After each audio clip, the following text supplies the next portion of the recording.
और नौजवान और किसान की लड़ाई के लिए नामबंद करें।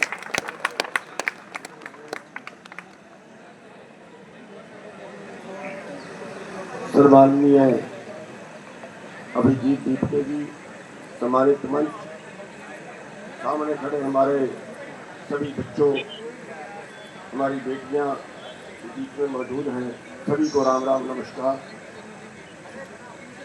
साथियों,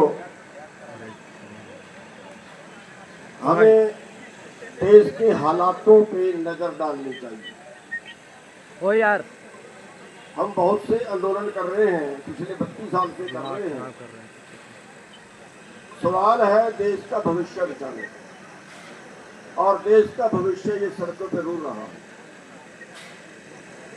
आज अगर हम अगली पीढ़ी के अगले बच्चों की बात करें,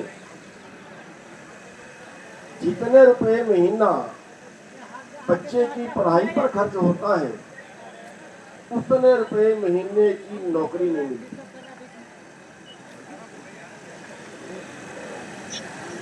दुर्भाग्य ये है कि बेरोजगार बच्चे, देश का किसान, देश के विद्यार्थी सरकार से इतने दुखी हो चुके हैं कि जब जीने का रास्ता नहीं बचता तो उन्होंने आत्महत्या करनी शुरू कर दी। और आज भारी संख्या में बेरोजगार विद्यार्थी, किसान, मजदूर भारी संख्या में सुसाइड कर रहे हैं। कहां पहुंच गई है देश की हालत? मैं सब इसलिए आपको बता रहा हूं कि एक बड़े आंदोलन की, एक बड़ी बगावत की जरूरत है। आज इस देश के अंदर जिसको सोने की चिड़िया कहा जाता था, उस देश के आम जनमानस की बात कर रहा हूं कि आम जनमानस कहाँ है और इस देश के पूंजीपति कहाँ है।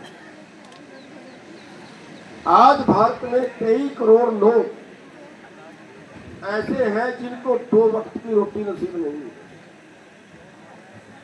भुखमरी में हमारा देश दुनिया में 107वें स्थान पे पहुंच गया और फिर कहते हैं भारत महान। क्यों पहुंच गया? ऐसा तो नहीं है कि अपने देश के पास कुछ है नहीं, है तो बहुत कुछ, लेकिन गया कहां? हमारे देश में पूंजीपतियों को पाला जा रहा है और आम जनमानस का शोषण किया जा रहा है।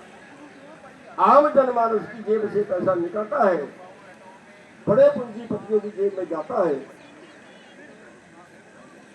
जैसे नौकरियां थी, आप पढ़ रहे हो, मेहनत कर रहे हो, डिग्री मिलेगी, नौकरी करेंगे, लेकिन सरकारी नौकरियां तो गई।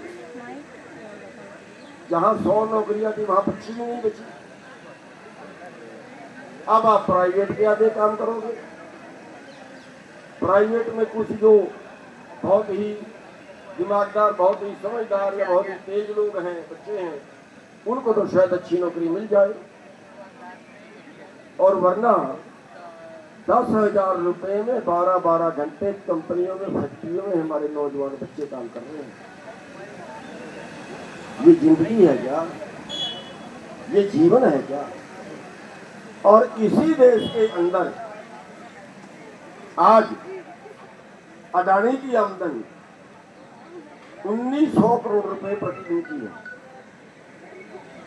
अंबानी की आमदनी 1300 करोड़ रुपए प्रतिदिन की है।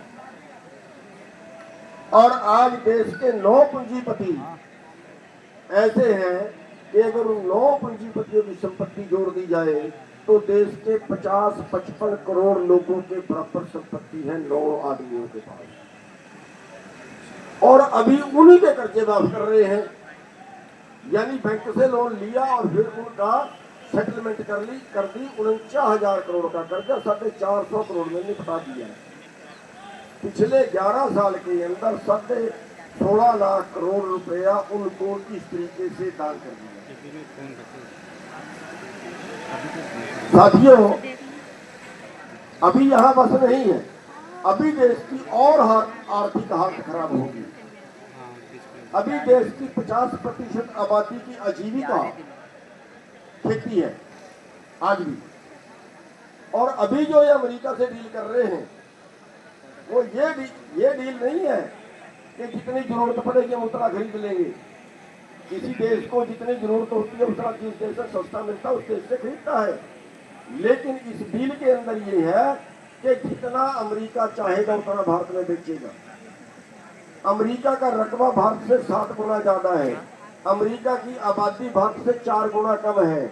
वहां जमीन खाली छोड़ते हैं, उनको जरूरत ही नहीं है पैदा करने की। 60 लाख रुपए प्रति किसान से 2 करोड़ रुपए प्रति किसान तक की सब्सिडी है। और भारत में तो कुछ भी नहीं। भारत में 2 एकड़ का मालिक है, वहां 2000 एकड़ का मालिक है। भारत में 5 एकड़ का मालिक है तो वहां 5000, 10,000, 20,000 एकड़ का मालिक है। और अगर उनका सारा सामान यहाँ पे बिकता है तो भारत की खेती ठप। और फिर हम जमीन बेचेंगे और वो जमीन कंपनियां खरीदेगी। अगली जो खेती है आज के 10 साल बाद, आज के 20 साल बाद भारत की खेती किसानों के हाथ में नहीं रहेगी, ये कंपनियों के हाथ में जाएगी। और जब कंपनियों के हाथ में जाएगी फिर वो आपको किसी भी रेट में ब्लैक बेचे खाने। ये होगा आपके देश के साथ, पैदा करने वाला भी जाएगा और फिर खाने वाला भी जाएगा। तो इसके लिए पूरे देश के सभी सामाजिक संगठन, किसान संगठन, मजदूर संगठन, बेरोजगार सभी को एक मंच पे आके देश की व्यवस्था के विरुद्ध लड़ना पड़ेगा। इसके लिए हमने कल मीटिंग की थी चंडीगढ़ में, पूरे देश के किसान संगठन बुलाए थे। अच्छी मीटिंग रही, बहुत अच्छा रिस्पॉन्स रहा। अगली मीटिंग फिर 1 तारीख को बुलाई है और आज भी एक मीटिंग कॉन्स्टिट्यूशन क्लब में थी।